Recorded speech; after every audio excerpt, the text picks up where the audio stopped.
നമസ്കാരം, എല്ലാവർക്കും പുതിയ വീഡിയോയിലേക്ക് സ്വാഗതം. ലാലേട്ടൻ അഭിനയിച്ച തുടരും എന്ന് പറയുന്ന ചിത്രം തിയേറ്ററുകളിലേക്ക് എത്തുമെന്ന് പറഞ്ഞതിന് ശേഷം ഡേറ്റ് മാറ്റിയായിരുന്നു. അപ്പോൾ പുതിയ ഡേറ്റ് ഇപ്പോൾ പറഞ്ഞിട്ടുണ്ട്. മെയ് മാസത്തിൽ ഈ ചിത്രം തിയേറ്ററുകളിലേക്ക് എത്തുമെന്നാണ് പറഞ്ഞത്. എന്തുകൊണ്ട് തുടരുമെന്ന ചിത്രം തിയേറ്ററുകളിലേക്ക് എത്തിയില്ല എന്ന് ഒരുപാട് പേര് ചോദിച്ചിരുന്നു. അപ്പോൾ അതിന് മറുപടി പറഞ്ഞിട്ടുണ്ട്. മെയ് മാസത്തിൽ ഈ ചിത്രം എത്തും. ഈ ചിത്രം OTT പ്ലാറ്റ്ഫോമായ ഹോട്ട്സ്റ്റാറിലും സാറ്റലൈറ്റിന്റെ അവകാശം ഏഷ്യാനെറ്റിനുമാണ് കിട്ടിയിരിക്കുന്നത്. ഈ ചിത്രത്തിന്റെ പ്രത്യേകത എന്താണെന്ന് വെച്ച് കഴിഞ്ഞാൽ ലാലേട്ടനും ശോഭനയും കാലങ്ങൾക്ക് ശേഷം ഒരുമിച്ച് അഭിനയിക്കുന്ന ചിത്രം.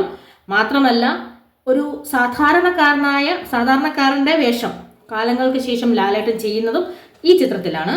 മാത്രമല്ല, വീണ്ടും നമ്മുടെ പഴയ ലാലേട്ടനെ കാണാനുള്ള ഒരുപാട് അവസരം ഈ ചിത്രത്തിനകത്തുണ്ടെന്നും ഇതിലൊരു ടാക്സി ഡ്രൈവറായിട്ടാണ് വരുന്നത്. ഇതിൽ 2 പോസ്റ്ററൊക്കെ വന്നിരുന്നു. ഡ്രൈവറായിട്ടാണ് ഇദ്ദേഹം എത്തുന്നത്.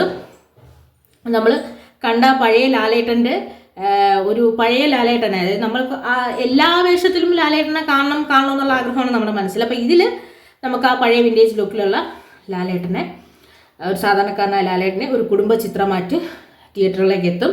അപ്പം മെയ് മാസത്തിന് കാത്തിരിക്കാം. മെയ്ക്ക് മുമ്പ് തന്നെ മാർച്ചിൽ നമ്മുടെ ബ്രഹ്മാണ്ഡ ചിത്രവും വരുന്നുണ്ട്. മാത്രമല്ല, സത്യൻ അന്തിക്കാട് എന്ന സംവിധായകനും ലാലേട്ടനും ഒരുമിക്കുന്ന പുതിയ ചിത്രത്തിൻ്റെ പൂജയും തുടങ്ങിക്കഴിഞ്ഞു. അപ്പം ഹൃദയപൂർവ്വം എന്നാണ് ആ ചിത്രത്തിൻ്റെ പേര്. അങ്ങനെ ഈ ഒരു വർഷം നിറയ്ക്കാൻ ലാലേട്ടൻ്റെ ഒത്തിരി ചിത്രങ്ങൾ വരുന്നുണ്ട്. മലയാള സിനിമയ്ക്ക് ഒരു ബ്രഹ്മാണ്ഡ ചിത്രം മാർച്ചിൽ സമ്മാനിക്കുന്നുണ്ട്. അതിന് പുറമെ കുടുംബ ചിത്രമായ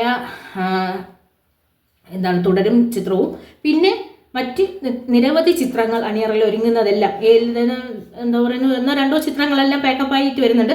അങ്ങനെ ബ്രഹ്മാണ്ഡ ചിത്രത്തിൽ തുടങ്ങി ഒട്ടേറെ ചിത്രങ്ങൾ, വിജയ ചിത്രങ്ങൾ നമുക്ക് ലാലേട്ടൻ തരുന്നുണ്ട്. അപ്പോൾ നമുക്ക് കാത്തിരിക്കാം. ഈ വരുന്ന എല്ലാ മാസങ്ങളിലും ഒരുപക്ഷെ ഓണം റിലീസായിട്ടും മറ്റ് ഫെസ്റ്റിവൽ റിലീസായിട്ടും ഒക്കെ ലാലേട്ടൻ്റെ ചിത്രങ്ങൾ എത്തിച്ചേരും.